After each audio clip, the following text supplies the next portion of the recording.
I'm back here in Accra and in the studio. My name is Aisha Ibrahim, and to a rather sad story. It's been 7 days since we told you the story of Agnes Dogboe, the story of the 43-year-old breast cancer patient facing eviction, rallied thousands together as Ghanaians far and near contributed to sponsor her health care. Yesterday, we came to you with hope and gratitude. Your support was uplifting, but unfortunately, it was too late. This morning, Agnes passed away at the Kolebu Teaching Hospital after she developed complications. Host of Prime Morning, Daniel Dazi, and producer Esina Mose will join me shortly for a discussion. But first, let's look at this. At Wager Old Barrier, here in Accra, I've come to see someone who has been trapped by poverty and imprisoned by disease.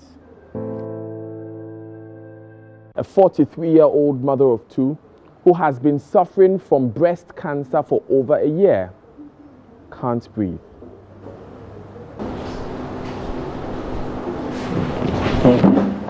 Agnes, good morning. Sorry. Here we are.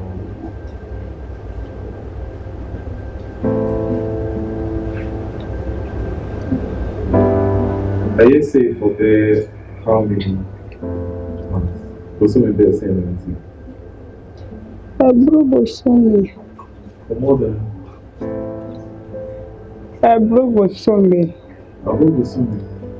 Abrafi. Ele boafo.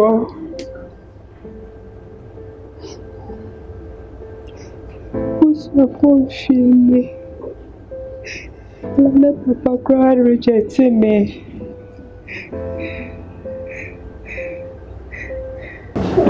Where then I wish I'm calling.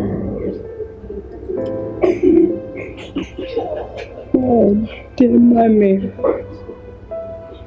Many simple. And this is called the mommy name of Francis. You shall not buy and you may. 50 CDs. Oh, madam. Menene on sitting baby, Miss Meeting baby. And exciting. Pathetic story there. Daniel Dazi joins me in the studio, and producer Esinam joins us via Zoom. Daniel, you nearly got me tearing there, but what really happened? So, Aisha, like you said, we brought this story 7 days ago.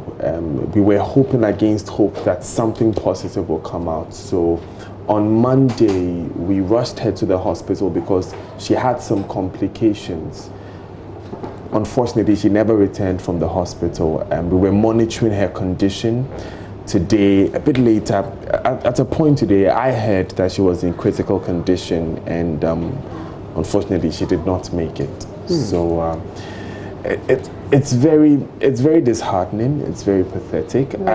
I think that the only thing I walk away with is knowing that her children are alive and they do have some hope for a better life. And also, interestingly, we've got so many people donating. So, Esinam, what becomes of the two children?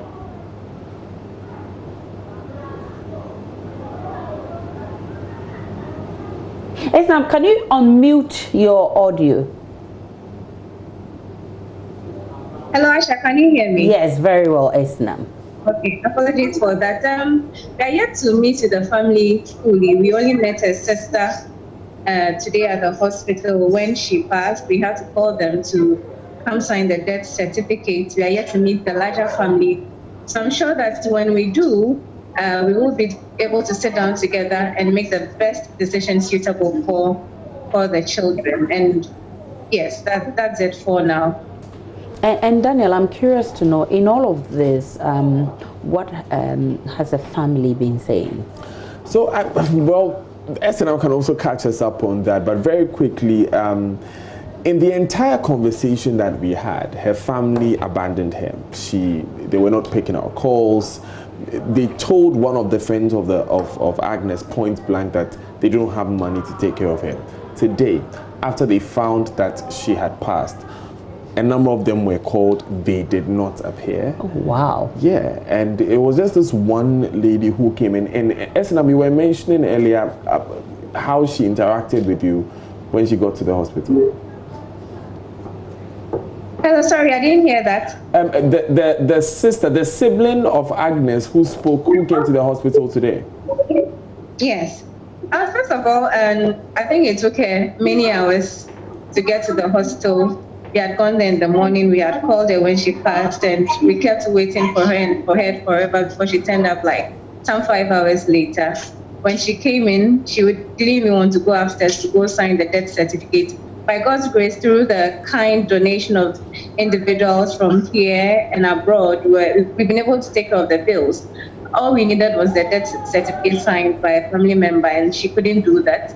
She didn't want to go to the mortuary to go see the body of the sister. And I had a friend with me, Mr. Christian Namado, who called the brother, and the brother said, oh, he can't come.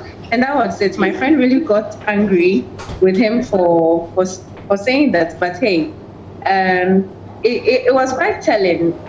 If she was abandoned when she needed them most, now that she's gone, really, they can't be bothered. I'm sorry to pass judgment on them, but for me, this has been more than just another story. My mom died from cancer. I went through all the processes with her, and I know how painful and how expensive it is. And I also know how it feels like when you have a very ill relative, and they are going through so much, and everyone kind of deserts you. So I could relate to this woman, this story, her kids. So going there last week Tuesday for the first time, and then doing the story on Thursday, and seeing how alone she was, Daniel and I felt quite moved to do the story, to get her help. Unfortunately, help came too late, and we can only hope for the best for the children. Esinam, I'm sorry for your mom's loss, and I'm very sorry about this loss as well. It's very pathetic, but let's keep up the good work. Daniel, so she talks about a meeting. You're going to finalize. So we have to finalize exactly and know what exactly happens to the children. But I just want to make this quick point that in the entire conversation with Agnes last week, as Esinam said, her key complaint, her key worry was her children. Really, she said that she noticed the lump early, sometime last year. She did not go to the hospital because she was worried that she can't work and support her kids. In fact, she was sitting in the hospital when her breast ruptured. It's literally burst like a balloon with a pin in it. Yes, and she said she hid it. I asked her why. She said she did not want the hospital to admit her, so that she's kept away from her kids. Children. In fact, during that conversation, she was struggling to piece a sentence together. She'll speak a little and she'll wince in pain. When it got to the point of her kids, she broke down in tears. And so this was one of her key concerns. I feel like the only reason why she agreed to go to the hospital in the first place was that she knew her kids were going to be well taken care of because of the kind donation. So, I mean, apart from everything, this is also to ask permission of our lovely viewers. We came and placed this request before you, and now that Agnes has passed, we'd like to use the funds accrued to support her boys, a 10-year-old and an 11-year-old. And of course, listening to her, you could just tell that's how far the love of a mother can get. Thank you so much, Daniel Dazi, for putting that story together, and Esinam for producing it. And let's keep up the good work. Thank you. We'll take a break on Joy News Prime. We'll return with more.